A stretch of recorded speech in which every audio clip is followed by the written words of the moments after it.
Welcome to the desk. A very special person. Michael Novak is here, and he has some local ties family-wise here in central Iowa. First of all, welcome to the show. Now, tell everybody what your official title is, because Jackie hit the nail on the head here before we went on camera. She says your name badge must be about this long. Well, what is your official title? Yeah. Okay, I'm the Deputy Director for Warfare Integration in the Office of the Chief of Naval Operations. We do the budget for the Navy, and about $90 billion a year. So it's a fun job. Is that all? $90 billion a year. So you're traveling around right now, and we found out during commercial break that you have some local connections that brings you back often as well, but you're here for a purpose with the Navy. I'll start off with the local connections. My Yes. wife lived here for 17 years. She moved to D.C. We met her there. I met her there, and we got married, obviously. But she has a daughter that lives here, has two young granddaughters, and they're quite busy. And they kept us. So you're here visiting family then? Indeed, and we're business and pleasure. And taking care of business at the same time. It's fun that you have a local connection, though. It is. So that's one of the reasons I volunteered, because the Navy's doing a outreach to all the states of the United States to say, hey, what does the United States Navy do for you? And that's going to be unusual for us, because we are in the middle, about as far away as you can get from an ocean, I think, is Iowa, isn't it? It is.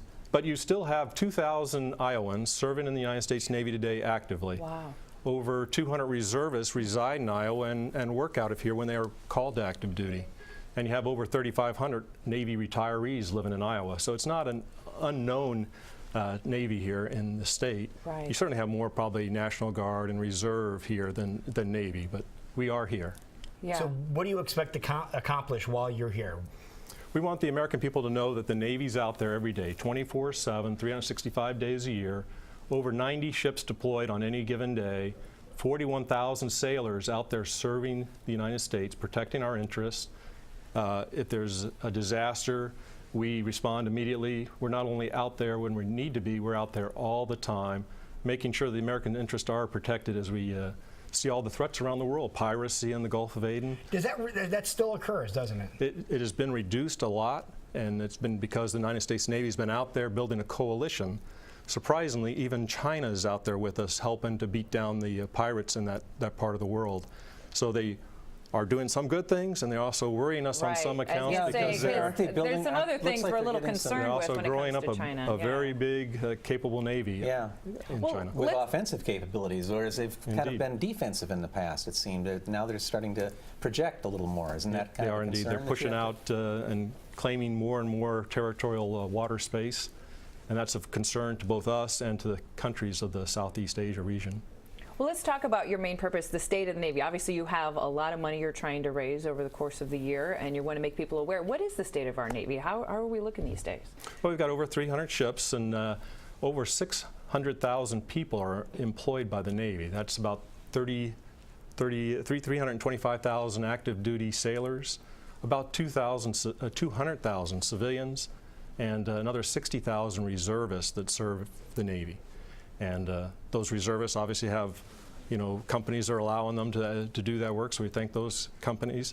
And also all the families of our United States Navy personnel, they have to put up with these long deployments, the training cycles, and so we're just trying to make sure how much we appreciate what those volunteers, because it's an all-volunteer force, what they're doing for us, the United States Navy, and for the United States of America.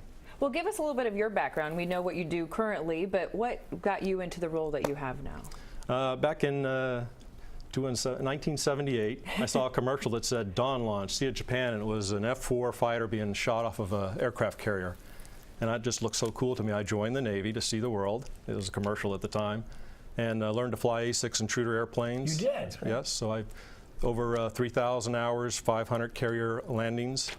So it was a great career. Got to see all the world from the deck of an aircraft carrier. Really? Now you're based in the Washington, D.C. area. Now, where are you from originally? Maryland. Maryland. So you're from that area. So you had little access to that as well. Correct. I'm a Navy brat. My dad was in the Navy. I was born at Bethesda Naval Hospital, so I got that going for me. And so it was obvious, it was just a family tradition. It was kind of in the blood, but you were also inspired by a commercial that you saw. Yeah. Now, around here, we're very familiar with the National Guard, the Army National Guard. Is there a division of the Navy that's similar to that? Just the reservists that work out of Iowa. Okay. Right. But Iowa does have some very significant history with the Navy. The first Navy 5-star admiral was William Leahy, and he came from Iowa.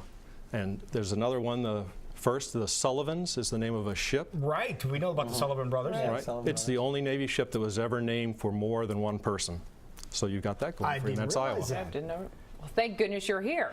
Right? Now, part of your part of the duties that you have is figuring out the funding for some of these ships, and we just saw some pictures of some massive vessels.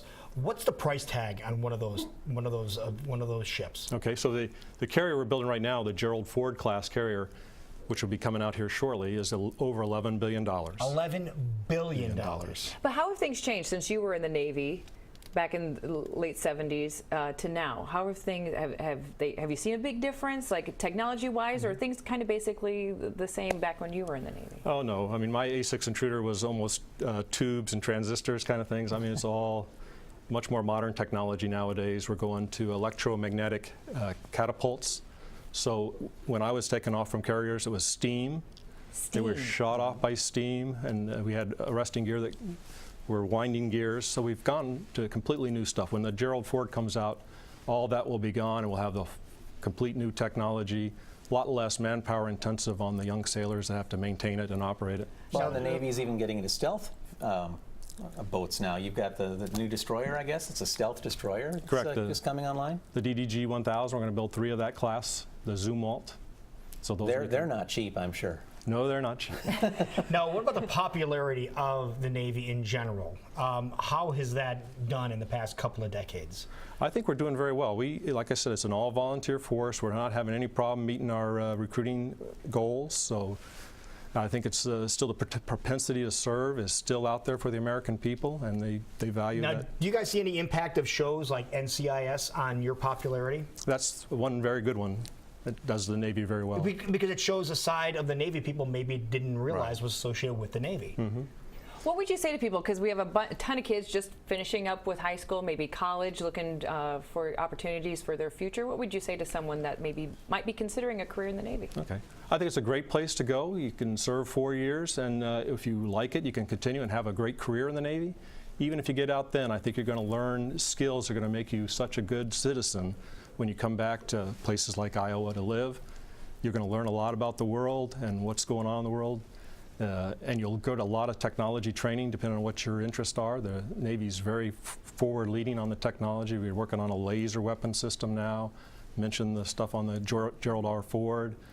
And there's a whole bunch of things going on where it's just technology in every direction. Hybrid electric drive where we don't have to use as much oil to drive our ships through the ocean, et cetera. Is that what got you into aeronautical engineering? I just like to fly. You just like to fly. He just wanted That to was fly. fun. Okay, okay. That's the bottom line. Well, it's been very nice to meet you. Thank you Yes, for sir. stopping Thank by. you. Thank you for and having have me. fun while you're back in Iowa. Oh, I love it here. Thank you so much. Now, if you see him walking around visiting the grandkids, make sure you say hi. Shake his Please hand, do. say hello. And